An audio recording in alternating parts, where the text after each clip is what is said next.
Hello students, स्वागत है आपका। देखिए, ये हम आपको बताने जा रहे हैं 140 क्वेश्चन जीके जीएस से के।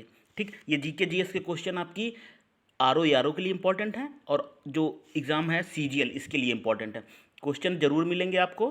हम बेहतर तरीके से आपको क्वेश्चन समझाने का प्रयास करेंगे। वीडियो पूरा देखिएगा, इंपॉर्टेंट चीज़ें नोट करिएगा और सीखते रहिएगा। देखिए, चलिए शुरू करेंगे हम जीके जीएस से क्वेश्चन। आरओ यारो, निम्नलिखित में से कौन सा एक कथन सही नहीं है, बताना है कौन सा कथन सही नहीं है। देखिए, इसमें चारों कथनों में से अगर आप देखेंगे तो ए वाला ये कथन आपका सही नहीं है, नहीं पूछा गया है, ये सही नहीं है। श्रवण बेलगोला कहाँ है? ये पड़ता है आपका कर्नाटक राज्य में। और यहाँ गंग शासक रचमल्ल के शासनकाल में चामुंडराय नामक मंत्री ने लगभग इसमें विशालकाय जैन मूर्तियों का निर्माण किया था। तो इसमें क्या है, ये जैनियों के अंतिम तीर्थंकर को नहीं दर्शाती है। जैनियों के तो तीर्थंकर को दिखाती है, लेकिन ये अंतिम नहीं थे। तो ये ए वाला कथन आपका गलत है। बाकी आप ये फैक्ट भी नोट कर सकते हैं। सबसे बड़ा बौद्ध मठ कहाँ है? अरुणाचल प्रदेश में, सही बात है। खजुराहो के मंदिर किसके? चंदेल शासकों द्वारा बनवाए गए, ये भी सही है। होयलेश्वर मंदिर शिव को समर्पित है, ये भी सही है। नेक्स्ट क्वेश्चन, मृण पट्टिका पर उत्कीर्ण सींग युक्त देवता की कृति प्राप्त हुई है, कहाँ से प्राप्त हुई है? कहाँ से प्राप्त हुई है? सिंधु घाट सभ्यता में कहाँ से कौन सी चीज़ें प्राप्त हुई? एक क्वेश्चन बन जाता है। तो देखिए, इसमें आंसर होगा आपका कालीबंगा से। कालीबंगा से मृग पट्टिका पर एक और दोहरे सींग वाले देवता का अंकन है। ठीक, दोहरे सींग वाले देवता का अंकन है। दूसरी तरफ इसमें बकरी दिखाया गया है। अच्छा, नेक्स्ट देखेंगे, वह प्राचीन स्थान जहाँ 60,000 मुनियों की सभा में संपूर्ण महाभारत कथा का वाचन किया गया था, तो वो स्थान बताना है। तो वो स्थान कौन सा है? ये स्थान बिल्कुल पास में है आपके, आप गए भी होंगे। वो स्थान है आपका कौन सा? नैमिषारण्य, नैमिष धाम। आपने तीर्थ देखा भी होगा, गए भी होंगे।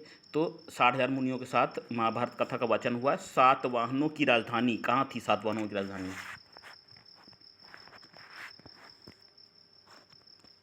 देखिए, सातवाहनों की राजधानी ऑप्शन है अमरावती। अमरावती है सातवाहनों की राजधानी। अगर बात करें तो सातवाहनों की जो वास्तविक राजधानी थी वो प्रतिष्ठान या पैठन में स्थित थी। ठीक, नेक्स्ट क्वेश्चन देखेंगे, प्राचीन भारत में देश की अर्थव्यवस्था में अत्यंत महत्वपूर्ण भूमिका निभाने वाली श्रेणी संगठन के संदर्भ में कौन सी कथन सही है? तो श्रेणी और संगठन के संबंध में कौन सा कथन सही है? कौन सा सही है इसमें? देखिए, इसमें हम आपको आंसर बता रहे हैं डायरेक्ट। देखिए, इसमें सही आपका 2 नंबर और 3 नंबर। श्रेणी ही वेतन, काम करने के नियमों, मानकों व कीमतों को निश्चित करती थी अर्थव्यवस्था में प्राचीन भारत में। ठीक है, श्रेणी को का अपने सदस्यों पर न्यायिक अधिकार होता था। ये आपका सी हो जाएगा सही। 2 और 3 सही हैं। श्रेणियों के संबंध में कुछ बातें आपको बता देते हैं। देखिए, श्रेणियाँ जो थीं वो प्राचीन भारत की अर्थव्यवस्था में विशेष महत्व रखती थी। ये क्या करती थी? ये संगठन व्यापारियों के द्वारा उनके व्यापार के समुचित संचालन के लिए बनाई जाती थी। श्रेणियों को अपने सदस्यों पर न्यायिक अधिकार होता था। ठीक, इसका राजा का श्रेणियों के संचालन में कोई प्रत्यक्ष रूप से योगदान नहीं रहता था, हाथ नहीं रहता था। स्थानीय प्रशासन में भी श्रेणियाँ महत्वपूर्ण भूमिका अदा करती थी। अगला देखिए, प्राचीन भारत में गुप्त काल से संबंधित गुफा चित्रांकन के केवल 2 उदाहरण उपलब्ध हैं। ठीक है, गुप्त काल का जो नाम चित्रांकन करते हैं। अच्छा, इसमें एक कौन सा है? अजंता की गुफाओं में किया गया है। गुप्त काल के चित्रांकन का दूसरा कौन सा स्थान बताना है आपको? पहला तो अजंता की 2 गुफाएँ हैं, प्रश्न आ सकता है किससे संबंधित है? गुप्त काल से। अगला ये है आपकी कौन सी? एलोरा नहीं, एलोरा नहीं, आपकी है देखिए बाघ गुफाएं। ये ऑप्शन लिखें, बाघ गुफाएं जो है गुप्त काल में गुफा चित्रांकन का दूसरा उदाहरण कौन सा है? बाघ की गुफाएं। इसकी तिथि क्या है? गुप्तकालीन है। और क्या ये गुप्त गुफाओं में लोक जीवन से संबंधित जो चित्र हैं वो आपको मिलते हैं। अजंता गुफाओं के चित्र किस पर आधारित हैं? बौद्ध धर्म पर आधारित है। ठीक,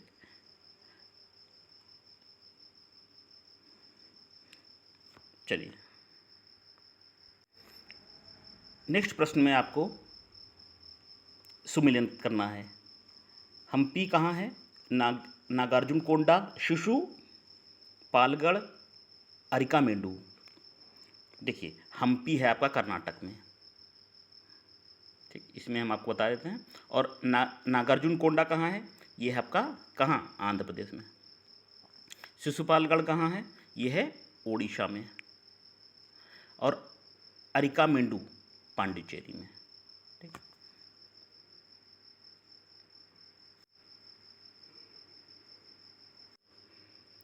नेक्स्ट देखिए अलाउद्दीन खिलजी से संबंधित प्रश्न है।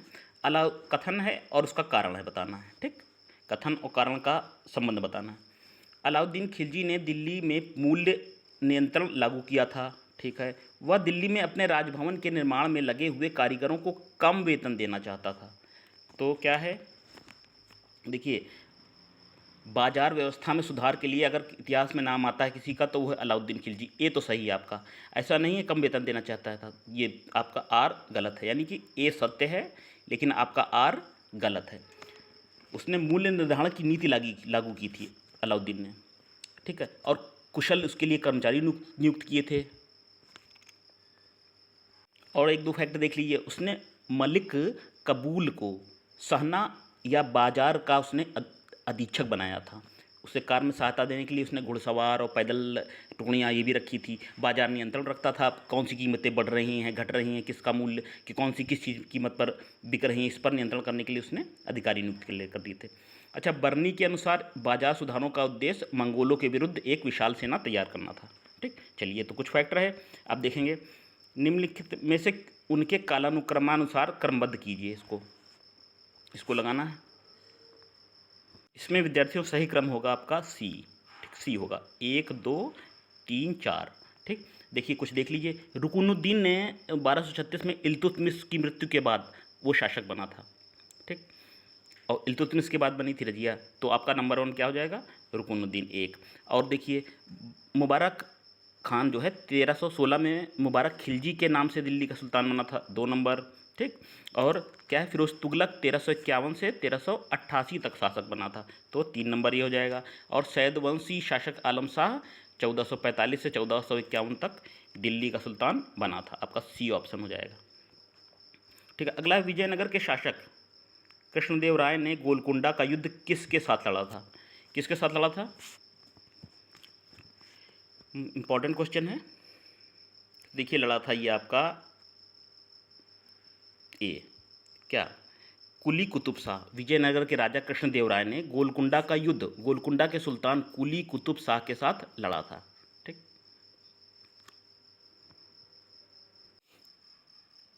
ये आपका वैदिक ग्रंथों के भास्कर शायण को किसका प्रश्न मिला था, हम फिर बता रहे थे आपसे, तो इसमें मिला था, देखिए सी ऑप्शन, विजयनगर राजाओं का। विद्यार्थियों जो एक्स्ट्रा फैक्ट हम आपको बता रहे हैं ये एग्जाम में आपको जरूर मिलेंगे। ये प्रश्न नहीं मिला तो इस फैक्ट से रिलेटेड जो चीज़ें बता रहे हैं वो जरूर मिलेंगे। देखिए वैदिक ग्रंथों के भास्कर शायण को विजयनगर राजाओं का प्रश्रय और आश्रय मिला हुआ था।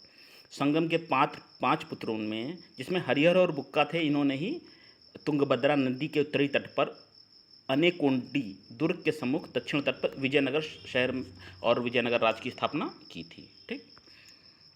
और इसमें उनकी मदद की थी किसने? भास्कर सायण से उनको प्रेरणा मिली थी। ये प्रमुख देखिए आपके कॉलम सूची 1 और सूची 2 में आपके दिए हुए हैं पुस्तकें और इसके लेखक दिए हुए हैं, ठीक। ये तो प्रसिद्ध पुस्तकें हैं, इसमें मालूम भी होगा। देखिए तारीख़ हिंद लिखी थी किसने? अल-बरूनी ने लिखी थी। और तारीख़ दिल्ली किसने लिखी थी? ये लिखी थी खुसरो ने। रेहला किसने लिखी थी? रेहला लिखी थी इब्न बतूता ने। और तबकाते नासिकी मिनहाज ने लिखी थी। चलिए कुछ और फैक्ट आपको बता देते हैं, इससे संबंधित आपको जो एग्ज़ाम में मिल सकते हैं। देखिए अल-बरूनी जो था ये महमूद गजनबी के साथ भारत पर किए गए आक्रमणों के अवसर पर आया हुआ था, ठीक है, जिसने लिखी थी तारीख़ हिंद लिखी थी। अमीर खुसरो ने बलबन के समय में अपने सार्वजनिक जीवन का आरंभ किया और सुल्तान कैकुबाबाद, जलालुद्दीन खिलजी, कुतुबुद्दीन मुबारक शाह खिलजी और गयासुद्दीन तुगलक का उसको संरक्षण प्राप्त था। ठीक है, चलिए इसका आपका सी है। ठीक, अगला है दस्तान बंदान कौन कहलाते थे? दस्तान बंदान कौन थे? देखिए, सल्तनत काल में ऊंचे धार्मिक और न्यायिक पदों पर बैठे व्यक्ति। ठीक है, इनको उलीमा को सामूहिक सामूहिक रूप से क्या कहलाते थे हम? दस्तार बंदान कहते थे सल्तनत काल में। इसका मतलब होता था पगड़ी पहनने वाले कहा जाता था, क्योंकि वे सिर पर आधिकारिक रूप से पहनने वाली पगड़ी पहनते थे। ठीक, दस्तार बंदान। नेक्स्ट है भक्ति संस्कृत का भारत में पुनर्जन्म हुआ कब हुआ? भक्ति संस्कृत का पहले हम प्रश्न पढ़ रहे हैं, आप कोशिश करिए देने की, अगर आपको मालूम उत्तर। देखिए, फिर मैच करिए हमारे उत्तर से। भक्ति आंदोलन का इतिहास महान धर्म सुधारक शंकराचार्य के समय में प्रारंभ हुआ। ठीक है, और ये कब शुरू हुआ? ये हुआ 15वीं और 16वीं सदी में प्रारंभ हुआ। उन्होंने क्या बौद्ध धर्म के प्रभाव को समाप्त करने के लिए 8वीं शताब्दी में क्या अद्वैतवाद दर्शन का प्रतिपादन किया। ठीक है, भक्ति आंदोलन का को पुनर्जन्म हुआ आपका 15वीं और 16वीं सदी में, जब उनके नेतृत्व की बागडोर किसने संभाली? कबीरदास जी ने। ठीक है, और सही कह रहे हैं, नानक, तुलसी, सूर, मीराबाई, जो भी आए आगे। ठीक है, मालूम हो गया आपको। नेक्स्ट देखेंगे, निम्नलिखित बादशाहों में से किसको एक प्रबुद्ध निरंकुश किसको कहते हैं? प्रबुद्ध निरंकुश ये कहते हैं अकबर को। सी, महान तो था ही अकबर, एक शासक था। उसका साम्राज्य कहाँ से? अफगानिस्तान, कश्मीर से लेकर गोदावरी नदी के किनारे तक विस्तृत था, धर्मनिरपेक्ष था। ठीक है, उसको कहते थे इसीलिए प्रबुद्ध शासक, निरंकुश शासक। ईस्ट इंडिया कंपनी के किस अंग्रेज गवर्नर को अंग्रेजों द्वारा भारत में निष्कासित कर दिया गया था? अच्छा, अंग्रेजों ने औरंगजेब ने निष्कासित कर दिया था। अंग्रेजों को निष्कासित कर दिया था, सॉरी, किसने? औरंगजेब ने। उस शासक का, उस गवर्नर का नाम बताना है। तो ये आपके गवर्नर हैं बी। ठीक है, सर जॉन चाइल्ड।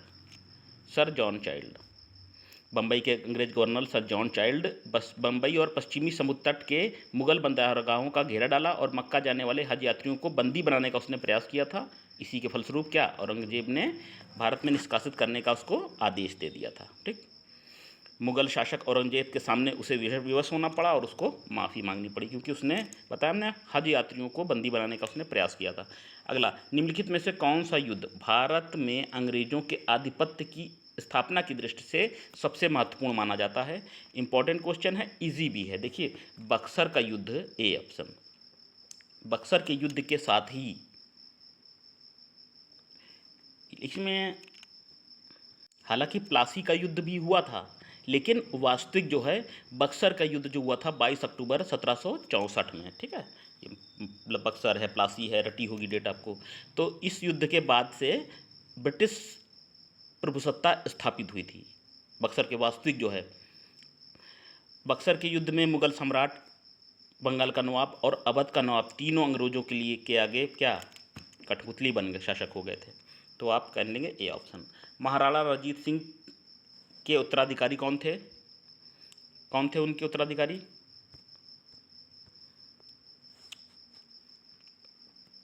खड़ग सिंह है ऑप्शन। ठीक, 1839 में रणजीत सिंह की मृत्यु के बाद उनका पुत्र जो है खड़ग सिंह सिंहासन पर बैठा। अफीम खाने की आदत थी, तो इस तरह विरोधियों के द्वारा उसको हटा दिया गया। अगला, नेक्स्ट क्या है?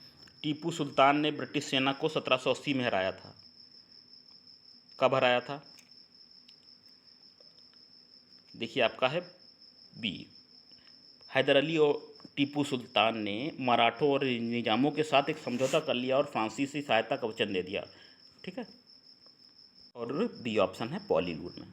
1802 का बसीन की संधि पर हस्ताक्षर किसके मध्य हुए? बसीन की संधि पर किसके मध्य हस्ताक्षर हुए?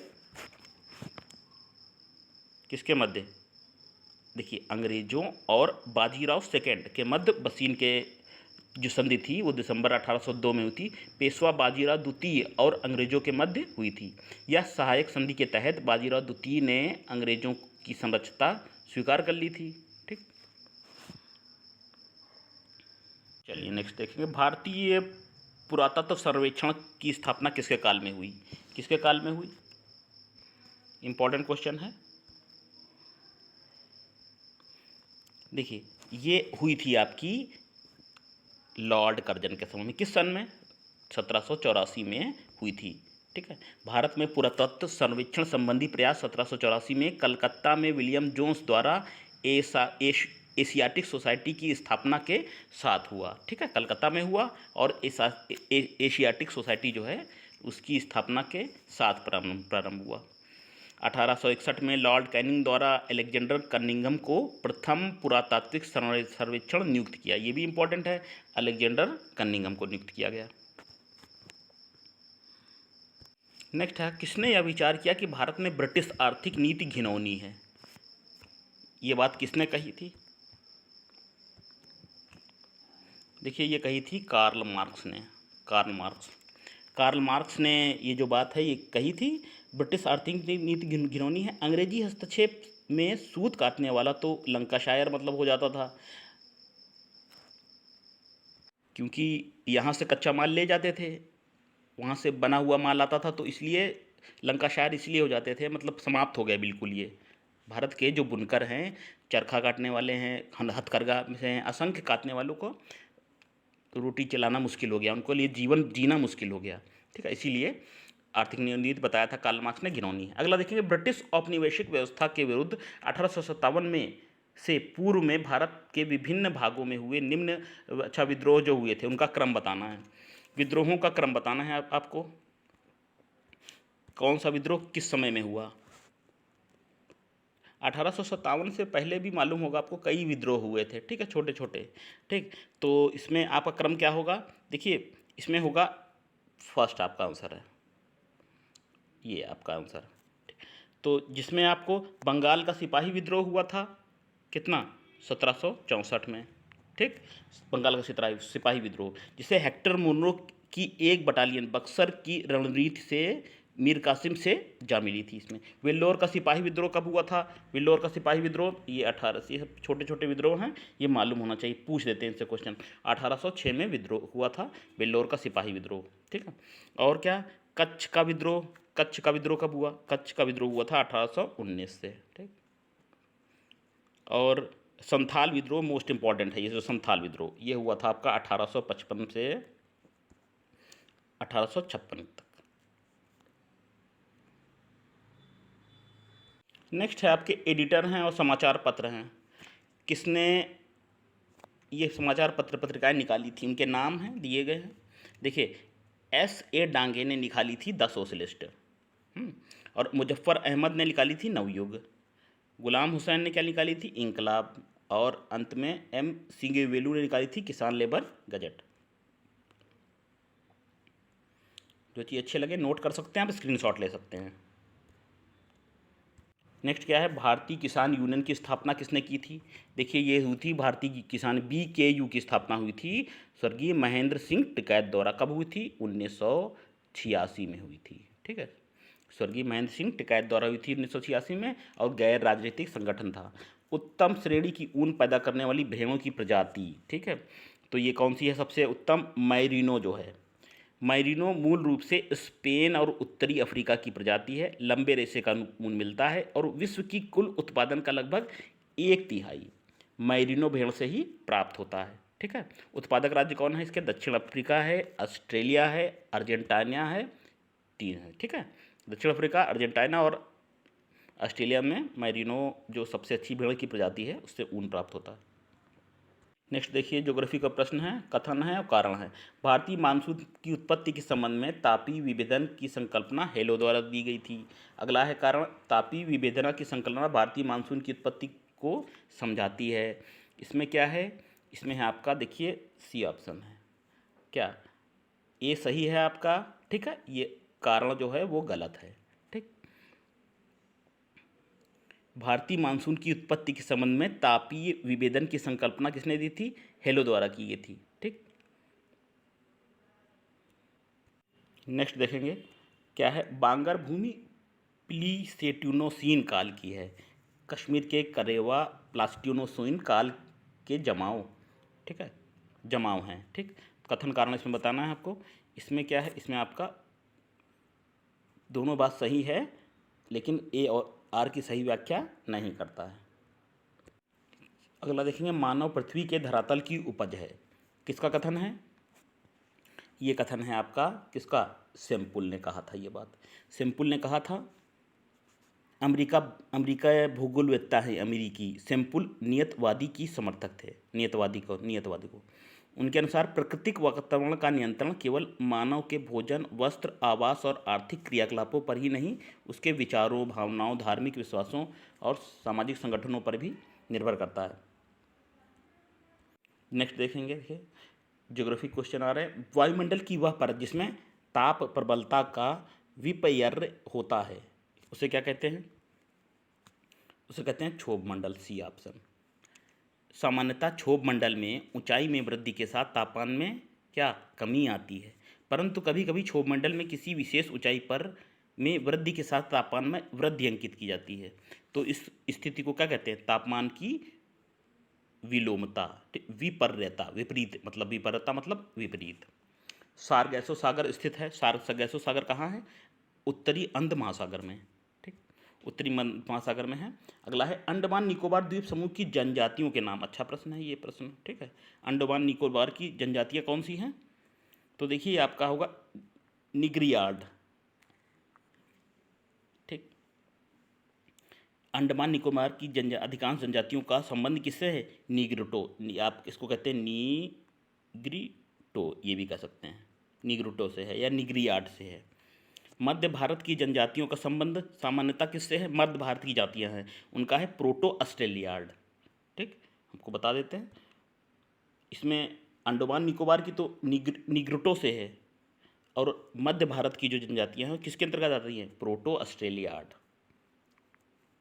प्रोटो ऑस्ट्रेलियार्ड, ठीक। अच्छा, उत्तरी पूर्वी भारत की जनजातियां, उत्तरी पूर्वी भारत की जनजातियां, उत्तरी पूर्वी, ये है मंगोलियार्ड। ये जनजातियों के प्रकार हैं, मंगोलियार्ड। अंडमान निकोबार की पूछी गई है तो ये आती है अंडमान निकोबार की। इंपॉर्टेंट क्वेश्चन है निग्रोयार्ड। नेक्स्ट है, यदि किसी वलन की दो भुजाओं के साथ के मध्य अधिक कोण हो तो उसे क्या कहते हैं? उसे क्या कहेंगे? उसे कहेंगे खुला वलय, ठीक। चिनकू को अन्य किस नाम से जाना जाता है? चिनकू, चिनकू को क्या कहते हैं? चिनकू कहते हैं हिम भक्षणी। ए ऑप्शन है आपका, हिम भक्षणी। चिनकू एक गर्म स्थानीय पवन है जो कहाँ चलती है? अच्छा बताइए, ये प्रश्न आ सकता है। चिनकू कहाँ? अमेरिका और कनाडा में रॉकी पर्वत की पूर्वी ढाल के सहारे ये चलती है। इसके पवन के प्रभाव से रॉकी के पूर्वी भाग में स्थित चारागाहों के बर्फ के जो है पिघलने लगते हैं। अगला, उत्तरी ध्रुवीय ज्योति सुमेर ज्योति उत्पन्न होती है। उत्तरी ध्रुवीय ज्योति ये होती है आयन मंडल में, ठीक है। देश हैं और कुछ राजधानियां हैं, नाम दिए हुए हैं। वैसे वर्ल्ड की आपको रटी होनी चाहिए राजधानियां, सिक्के, मुद्राएं, ठीक है, नदियां, जब तैयारी कर रहे हैं। ऑस्ट्रेलिया की राजधानी वियना, मालूम है आपको। अल्बानिया की क्या है? अल्बानिया की राजधानी है तिराना। हंगरी की बुडापेस्ट। स्लोवेनिया की जो छोटे छोटे देश हैं इनकी पूछ लेते, जो फेमस है उनको नहीं। तो ये आपका उत्तर हो जाएगा, क्या हो जाएगा? 36 ए हो जाएगा, ठीक, 36 का ए है। चलिए और क्वेश्चन देखेंगे। अलिनो भारत में वर्षा से भारत में कम वर्षा होती है, ठीक। एक आपका कथन दिया है अलिनो के कारण भारत में कम वर्षा होती है। अलिनो एक गर्म धारा है जो प्रशांत महासागर से धरातली तापमान को बढ़ा देती है, ये दिया हुआ है। तो क्या है कथन कारण? ये दोनों बातें सही हैं। देखिए, अल नीनो से भारत पे कम वर्षा होती है और इसके कारण भारत का जो है गर्म धारा है, इससे प्रशांत महासागर में धरातली तापमान को ये बढ़ जाता है। अगला क्या है, बताना है कौन सा युग्म सुमेलित है। इडुक्की परियोजना कौन सी है? साबरगिरी, घाट प्रभा और रामगंगा, ये बताना है। इसमें आपका पता है कौन सा सही है? इसमें आपका ये सही है, ठीक है, यानी कि 2, 3, 4 इडुक्की नहीं सही है, बाकी आपका ये सही, ये सही, ये सही। साबरगिरी एक जल विद्युत परियोजना है और ये इडुक्की है ताप विद्युत परियोजना नहीं, ये भी एक जल विद्युत परियोजना है। कहाँ पर है? ये केरल में है इडुक्की, ठीक। इडुक्की कहाँ है? केरल में है और ये जल विद्युत परियोजना है। साबरगिरी जल विद्युत परियोजना है, ये भी कहाँ है? ये भी केरल में है। घाट प्रभा कहाँ है? घाट प्रभा परियोजना कर्नाटक में स्थित सिंचाई जल विद्युत परियोजना है। कर्नाटक में स्थित है घाट प्रभा, सब मालूम होना चाहिए, आते हैं सब क्वेश्चन। घाट प्रभा है कर्नाटक में, सिंचाई परियोजना है ये, ठीक है। रामगंगा एक बहुउद्देशीय परियोजना है। अगला, वस्त्र उद्योग सामान्यतः कहाँ उपस्थित होते हैं? वस्त्र उद्योग जो लगाए जाते हैं, इंडस्ट्री, वो कहाँ लगाई जाती हैं? देखिए इसमें आपका ए होगा, उपभोक्ता केंद्रों के समीप, ए ऑप्शन। कच्चे माल के नहीं, ये नहीं है, आपका ए है। वस्त्र उद्योग एक शुद्ध कच्चा माल आधारित उद्योग है, अतः स्थानीयकरण मतलब जहां बाजार उपलब्ध है, बाजार की सुविधा महत्वपूर्ण होती है। जापान और पश्चिम यूरोप में कपास का उत्पादन नहीं होता, इसके बावजूद इन देशों में सूती वस्त्र उद्योग का पर्याप्त विकास नहीं हुआ है, ठीक है, बाजार नहीं है वहाँ पर, और वहाँ कपास का भी उत्पादन नहीं होता है। बाजार तो है, कपास का उत्पादन नहीं होता जापान और पश्चिम यूरोप में। नेक्स्ट देखें, नेक्स्ट आपका हिमालय की तलहटी में जलोढ़ पंखों को कहा जाता है, क्या कहते हैं? हिमालय की तलहटी में जलोढ़ पंखों को कहते हैं हम क्या? डी ऑप्शन है, भाबर, भाबर कहते हैं। तो यह शिवालिक की तलहटी में सिंधु और तीस्ता के बीच फैला हुआ है। इसका निर्माण हिमालय में निकलने वाली नदियों में लाए गए कंकड़ एवं पत्थरों से होता है। भाबर का निर्माण किससे होता है? हिमालय से लाए गए कंकड़ पत्थरों में। नेक्स्ट प्रश्न देखिए, पर्यावरण प्रदूषण के क्या प्रभाव हैं? पर्यावरण प्रदूषण के प्रभाव पूछे गए हैं। तो क्या धरातल पर पहुंचने वाले सूर्य की प्रकाश की मात्रा में कमी होती है? हाँ, प्रदूषण से सूर्य के प्रकाश नहीं पहुंच पाता। कोहरे में वृद्धि होती है? हाँ, ये भी होता है। पर्यावरण के तापीय गुणों में वृद्धि होती है? पर्यावरण के कारण सब होता है, डी ऑप्शन होगा आपका। अगला है, प्रायद्वीप भारत की केवल 2 प्रमुख नदियां नर्मदा और ताप्ती अरब सागर में गिरती हैं, सही है। अगला है, ये नदियां भ्रंश प्रेरित हैं, सही बात है। देखिए 2 ही नदियां हैं, आपको भी मालूम होगा, नर्मदा और ताप्ती। ये नॉर्मल जो क्वेश्चन है इसलिए हम कहते हैं आपको मालूम होगा कि ये सब तो मालूम ही होने चाहिए ना। नर्मदा और ताप्ती अरब सागर में गिरती हैं ये, ठीक है। और ये जो नदियां हैं ये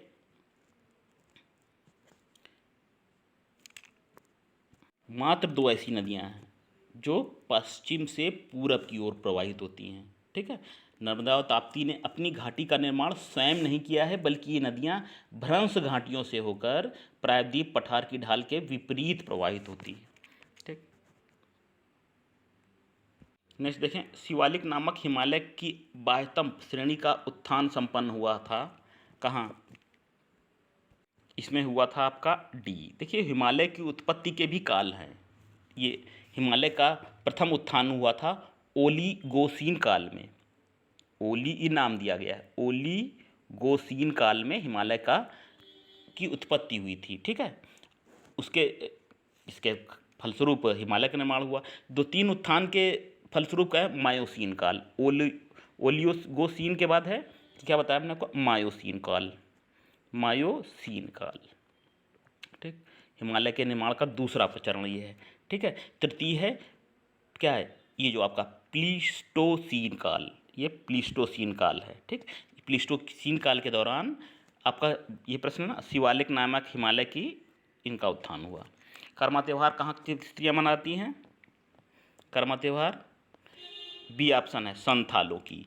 कर्मा झारखंड की संथाल जनजाति का एक महत्वपूर्ण पर्व है। क्या होता है इस गांव की खुशहाली के लिए विभिन्न तरह का आयोजन किए जाते हैं। इसमें कर्मा त्यौहार में एक अविवाहित पुरुष जंगल में करम वृक्ष की टहनी लाकर गांव में रोप देता है, उसके ओर चार नाच गाना होता है, चावल की बनी मदिरा पिलाई जाती है। कर्मा त्यौहार के बारे में संथालों मनाया जाता है। अगला देखेंगे।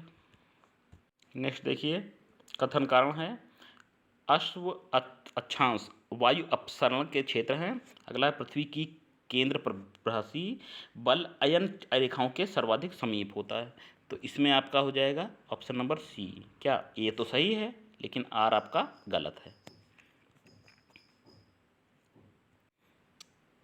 नेक्स्ट है आपका देखिए, वायुमंडल में ओजोन परत क्या है। इससे प्रश्न सरल क्या होगा, पराबैंगनी किरणों से पृथ्वी पर जीवन की रक्षा करती है ओजोन परत। प्रश्न तो ये आ सकता है कि समताप मंडल के निचले भाग में 15 किलोमीटर से 35 किलोमीटर के बीच में 15 से 35 किलोमीटर के बीच में, ठीक है, समताप मंडल के निचले भाग में 15 से 35 किलोमीटर के बीच में ओजोन गैस की परत स्थित होती है। ठीक, अच्छा, कौन सी गैसें इसके क्षरण का कारण है? तो आपको है क्लोरोफ्लोरोकार्बन, ये आ सकता है। क्लोरोफ्लोरोकार्बन जो है वो ओजोन परत को क्षरण में सहायक है। क्षरण में मतलब जो है वो मदद करती है। हैलोजन एक और गैस है, हैलोजन और क्लोरोफ्लोरोकार्बन के कारण हमारी जो है ओजोन परत में छेद हो रहा है, ये चीज़ ये आ सकता है क्लोरोफ्लोरोकार्बन या हैलोजन गैस है। अगला है देखिए, अंध घाटी का निर्माण किसके द्वारा होता है? अंध घाटी का निर्माण भूमिगत जल, डी ऑप्शन। कास्ट प्रदेश में भूमिगत जल की अपर्दन क्रिया के द्वारा अंध घाटी का निर्माण होता है। चलिए अगला देखेंगे, कथन कारण क्या है? नगरीय क्षेत्रों में ग्रामीण क्षेत्रों की अपेक्षा कुल जनसंख्या में रोजगार का उत्पाद का अनुपात जो है वो कम है। हाँ, कम है, ग्रामीण क्षेत्रों में रोजगार का अनुपात कम है। नगरीय क्षेत्रों में अर्थव्यवस्था में संगठित उद्योग बहुत विशिष्टीकृत हैं। इसमें क्या है आपका बी है। बात तो सही है, लेकिन इसकी सही व्याख्या नहीं करता है। रोजगार के संबंध में दूसरे वाक्य में कहाँ बात कही गई है? तो भारत का ग्रामीण जनसंख्या का लगभग 35% भाग कार्यरत है, जबकि नगरीय क्षेत्रों में यह अनुपात क्या है? 30% से भी कम है। नेक्स्ट देखेंगे, देखिए आपको धरातल पत्रक का संकेतांक है धरातल पत्रक मापांक। इसमें क्या है 63 किसके बराबर है? ये आपका 1 इंच 16 मील, ठीक है। और 63 के किसके बराबर है? यह है 1 इंच 4 मील। देखिए आपकी सुविधा के लिए हमने बना भी दिया है, इसको नोट कर सकते हैं। नेक्स्ट बताएंगे क्वेश्चन। नेक्स्ट देखिए, निम्नलिखित में कौन सी प्रक्रिया वायुमंडल के ऊष्मन में सबसे कम महत्व की है? वायुमंडल के ऊष्मन में सबसे कम महत्व की कौन सी है? वो है ए ऑप्शन, संचालन। संचालन वह प्रक्रिया है जिसमें एक अणु स्पर्श द्वारा दूसरे अणु का ऊष्मा प्रदान करता है, इसको कहते हैं संचालन। अगला है, मानव शरीर का तापमान 98.4 फ़ारेनहाइट है, इसके बराबर सेल्सियस में किसको कितना बोलेंगे? फ़ारेनहाइट में तो 94.4 है, सेल्सियस में कितना होता है? ये होता है, देखिए बी ऑप्शन आपका है, बी 36.89 है। किस प्रकार के प्रदूषण के बचाव के लिए ग्रीन मफलर का प्रयोग किया जाता है? ग्रीन मफलर का प्रयोग किसके विरुद्ध किया जाता है? ये आपका हो जाएगा डी, ध्वनि, शोर। ग्रीन मफलर का प्रयोग ध्वनि प्रदूषण से बचाव के लिए किया जाता है। विशालकाय हरे पौधे अधिक ध्वनि प्रदूषण करने वाले क्षेत्रों में लगाए जाते हैं, इसको कहते हैं ग्रीन मफलर। क्या होगा इससे? ध्वनि तरंगों को अवशोषित करने की इनमें क्षमता होती है। तो ग्रीन मफलर किससे संबंधित है?